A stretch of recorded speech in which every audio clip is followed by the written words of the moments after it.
మకర రాశి.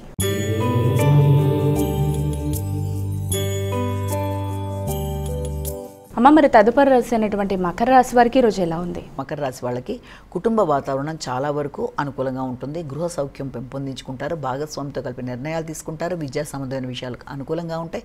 విద్యాపరంగా కానీ స్థిరాస్తులకు సంబంధించి కానీ చక్కటి నిర్ణయాలు తీసుకోవడం, ఆ విషయంలో తల్లి యొక్క సహకారం మీకు అనుకూలంగా ఉండడం, అలాగే మీ యొక్క పూర్వపు ఆస్తులు అంటే వంశపారపర్యంగా వచ్చిన ఆస్తుల విషయంలో కావచ్చు, లేకపోతే మీకు తల్లి వైపు నుంచి వచ్చిన సపోర్టివ్గా ఉండే ధనం విషయంలో కావచ్చు, వాటిని ఉపయోగించుకొని దాన్ని ఎలా అభివృద్ధి పరచాలన్న ఆలోచనలలో ముందుకు వెళ్ళడానికి చక్కగా కృషి చేస్తారు. కుంభరాశి.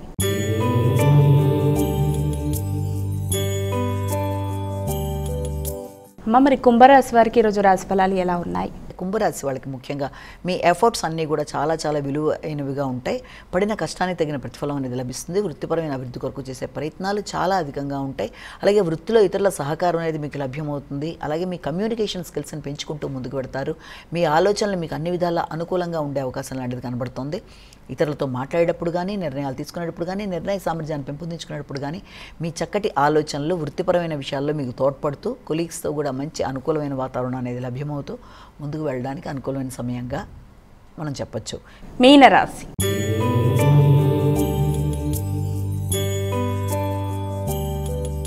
అమ్మ, చివరి రాశి అయినటువంటి మీనరాశి వారికి ఈరోజు ఎలా ఉంది? మీన రాశి వాళ్ళకి ఘర్షణాత్మకమైన వాతావరణాలని కూడా మీ యొక్క ఆలోచనలతో సరిచేసుకోవడానికి ప్రయత్నాలు చేస్తారు. కుటుంబ వాతావరణం అనుకూలంగా ఉంటుంది. కుటుంబ సభ్యులతో కలిపి కొన్ని కీలక చర్చలు చేస్తారు. అయినప్పటికీ కూడా జీవిత భాగస్వామితో కానీ, లేకపోతే మీ యొక్క చిన్ననాటి మిత్రులతో కానీ, ప్రయాణ సందర్భంగా లేకపోతే కమ్యూనికేషన్ విషయంలో కానీ అన్ని విషయాల్లోనూ తగిన విధంగా జాగ్రత్తలు తీసుకోవాలి.